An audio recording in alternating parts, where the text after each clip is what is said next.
রাজধানীর মহাখালী, মোহাম্মদপুর, মিরপুর, গাবতলী, রামপুরা ও ডেমরা এলাকায় আজ সকাল থেকে ব্যাটারি চালিত রিকশা চালকরা সড়ক অবরোধ করে বিক্ষোভ করছেন। তারা রেল ক্রসিং সহ বিভিন্ন সড়কে বসে তাদের আন্দোলন করছেন, যার কারণে ট্রেন চলাচলও বন্ধ হয়ে গেছে। পুলিশের বাধার পরও বিক্ষোভ অব্যাহত রয়েছে এবং সড়ক অবরোধের ফলে এসব এলাকায় তীব্র যানজট সৃষ্টি হয়। তবে সেনাবাহিনীর ধাওয়া খেয়ে রিকশা চালকরা রেল লাইন ছেড়ে সরে যান। এই আন্দোলনে হাইকোর্টের 19 নভেম্বরের নির্দেশনার পরিপ্রেক্ষিতে হচ্ছে, যেখানে বলা হয়েছে ঢাকা মহানগরীতে 3 দিনের মধ্যে ব্যাটারি চালিত রিকশা চলাচল বন্ধ করতে। এর পরের দিন বুধবার রাজধানীর বিভিন্ন এলাকায় রিকশা চালকরা সড়ক অবরোধ করেন। বৃহস্পতিবারও এই আন্দোলন অব্যাহত থাকে, যা যান চলাচলকে আরও বিপজ্জনক করে তোলে। বর্তমানে ঢাকায় প্রায় 13 লাখ রিকশা চলাচল করছে, যার একটি বড় অংশ ব্যাটারি চালিত। পুরনো প্যাডেল চালিত রিকশাগুলোকেও ব্যাটারি দিয়ে যান্ত্রিক করা হচ্ছে।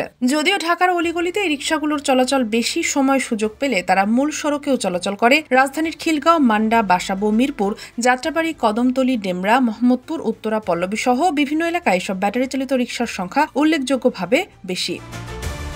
এছাড়া ব্যাটারি চালিত রিকশার কারণে নিয়মিত দুর্ঘটনা ও প্রাণহানির ঘটনায় উদ্বেগ বাড়ছে। প্রশাসন কিছু অভিযান চালালেও এসব অবৈধ রিকশার দৌরাত্ম্য কমানো যাচ্ছে না। Sheikh Masuma, daily hour, Bangladesh.